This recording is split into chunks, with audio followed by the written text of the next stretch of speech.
ang salt water. So, the alternative is mutapta above ground, which is naa sa Tamugan River. And gawas niya na dili na ta magsigig pump gikan sa underground, gawas niya na ang ilahang assurance is kung diri ta mutap sa Tamugan River, mas daghan pa ang maserbisyuhan sa water district. So kung ana ang ilahang presentasyon and para man ni sa kaayuhan sa tanan, then angay lang siguro na atong suportahan. Okay. Congressman Carlo, nakapiyansa o gibuhian si Senator Juan Ponce Enrile. Bisan og non-available ang kasong plunder nga pasaka bato kanaya. Nangutan ang katawan kung unsay mga katinawan sa mga Well, nag-decision ang Supreme Court. Ang decision sa Supreme Court, ingon ani, matud sa Korte Suprema, ang bail is given, no? To secure the appearance of the accused in trial. On the case of Senator Juan Ponce Enrile, makita man gyud nato na ang iyang health condition is deteriorating. Gawas niya na he is more than 70 years old. 90? Well, more than 70 gali. Yeah. So, naana sa 90, di ba? So, more than 70 years old, 90 na. So, medyo taas ng edad plus deteriorating ang health. And kung iyon na ang iyang sitwasyon, he is really not a flight risk. No? In fact, nag-voluntary surrender si Senator Enrile. Di ba? And if you give him bail, he is out, he can seek the best medical attention outside, no? Kaya kung i-confine mo na siya, kung limitado lang ang iyang ang iyang mga hospital na pwedeng atuan or medical attention na makuha niya, basin hinoon na apay mahitabo. Mahayan ka pa. Ay mahitabo sa iyang health, ma-deteriorate or simbo ka lang mamatay, then he won't be able to appear in trial. But if he's out on bail, he's not a flight risk, nag-deteriorate ang health niya, then he can seek the best medical attention which will guarantee his appearance in trial. So, murag mauna ang decision sa Korte Suprema. Of course, it's not a popular decision. Daghan ang nasuko, daghan ang nag-question ni Ana, but it's the Supreme Court decision. Okay. Doon na po pangutanan diri Congressman Carlo, medyo nindot ni kay doon ay sugyot din nga unsa daw imo ikasulti sa kaning sugyot ba nga padagano na lang og Vice Presidente ni Rojas si Presidente Aquino. So swap sila. Well, I think nitubag naman no si President Aquino or ang palasyo. Ang tubag nila is ayaw. Ang tubag nila ayaw pod. No? And para kanako, I think that's the best mao na ang the best move or the best answer kay malay na sa ng tao, no? Basi mo backfire pa na siya. So I think husto tong decision nila.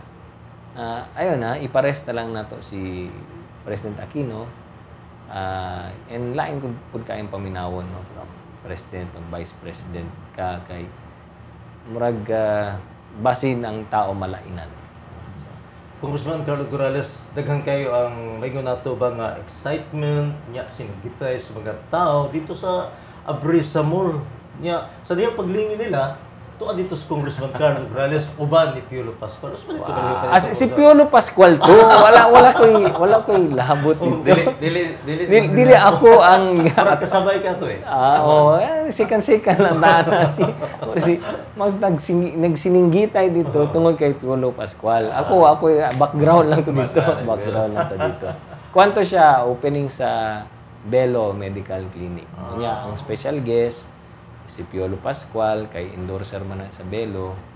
And naimbitahan lang ta na mag-represent sa city na tayo nag-ribbon cutting dito. So, nag-cut lang kong ribbon.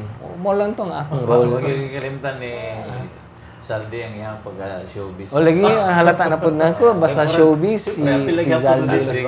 Zaldi gin mga tano, basta showbiz. Murag, di na ba kita ito tayo kapugan. Ako, Congressman Carlo Morales, miusos na kita bil sa ito, gato naman nun, ang kalambuan daratan. Kasi doon nakapito puno, o mga mensahe ni mga sagatawang Congressman. Yes, unastanan, dagang salamat Zaldi, ug Rapi, ug sa para mga nagtanaw karon, dagang kay salamat sa kaniyang suporta. And of course, padayon lang gyapon ang atong serbisyo. Karong September 5 na napod tayo laing medical mission ug jobs fair diha sa Bago Aplaya Barangay Hall. So sa Barangay Hall, ang bagong Barangay Hall sa Bago Aplaya, aging pagsuporta nato sa araw ng Barangay Bago Aplaya. So adto mo dito, libre na siya, open ka na sa tanan. Sa gusto magpa-check up, makadawat og libreng tambal ug bisan ka to mga nangitag trabaho, adto lang mo sa Barangay Hall sa Bago Aplaya sa September 5. Makita-kita ta dito. Ug daghang salamat siyempre sa akong pamilya, sa akong asawa nga si Marga, sa akong mga anak, Mateo, Massimo, ug Nika, ug kaning tanan sa mga naminaw sa taga First District. Daghang salamat ug maayong adlaw. Daghang salamat Congressman Carlo Nograles ug advance happy birthday pag-usap. Ug Salz, makaigsunan nato ang pasalamatan pod no si BJ Salonga of Decoratives by Jana and Herbs para sa atong set. Si Tricia Bukbok no nga nagtabang guys kanato ug siyempre si Ching Amor nga atong director. Ug tungod kay wala magkitay oras kini galas kahanginan Rafi pero may haway ko na lang mag-ingon. Mayong adlaw ug dalay ko ng Dios. O siyempre sa ito mga listeners ug mga tigpaminaw dito sa atong tulungan kalampuan daratan. Ikan sa diri sa mo ang amay pabot good. Happy birthday kag Congressman Carlo Morales. Inyo alagad Salvi Chato mangitlaw. Kalambuan Dalatana.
Si Johnny Lazar Godoy, 23 anyos, taga Times Beach. Bago lang kong abot, nagdala lang ko biodata, dawat na ko as a waiter. Ako ikapoy ko kinalagtambay mo ni adto ko diri sa jumper kay gusto ko makakita og trabaho. Dili raman isa lang gani ka agency ako ang nasudlan, nadawat dayon ko. Salamat ko kay Congressman Carlo Nograles kay nagpa-jumper sa diri sa SIR. Tapos nadawat ko sa Orient Express as a waiter. Ako si Johnny Lazar Godoy, pero naanak ko iki.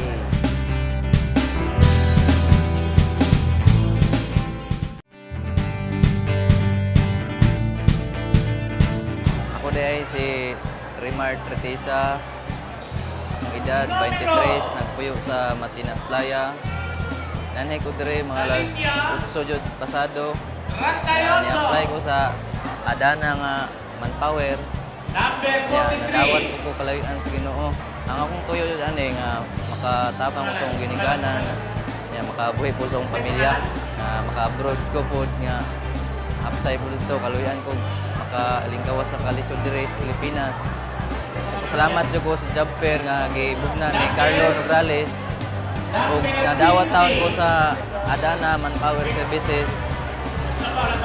Ug ako ang posisyon isa ka hotel worker ug karon aduna ko kay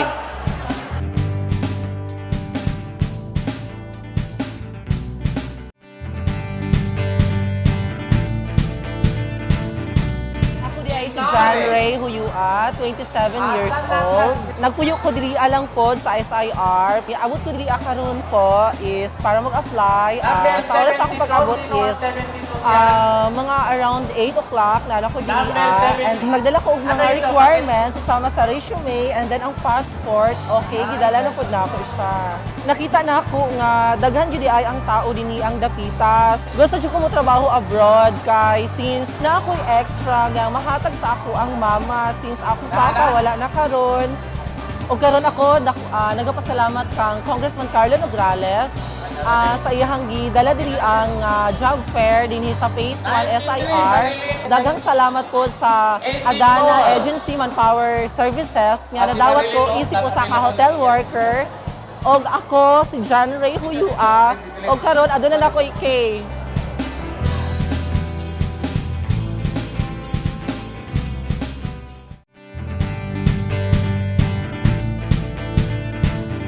Ako si Tessa May Johnson, 20 years old, taga Barangay Lindan, Abontoran. Nag-stay ko sa DA Homes, Pampanga, Davao City.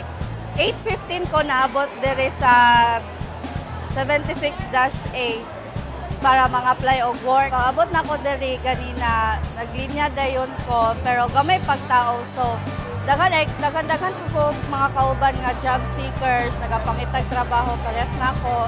Then, akong reason nangita ko trabaho is para matabangan ako akong pamilya. Ako nagapasalamat kay Congressman Carlo Nograles og sa iyang gidala nga job fair diri sa SIR Matina. O karon na anak ko'y trabaho isip isa ka sales agent sa Sky Cable. Ako si Tessa May Johnson o karon na anak ko'y Kay.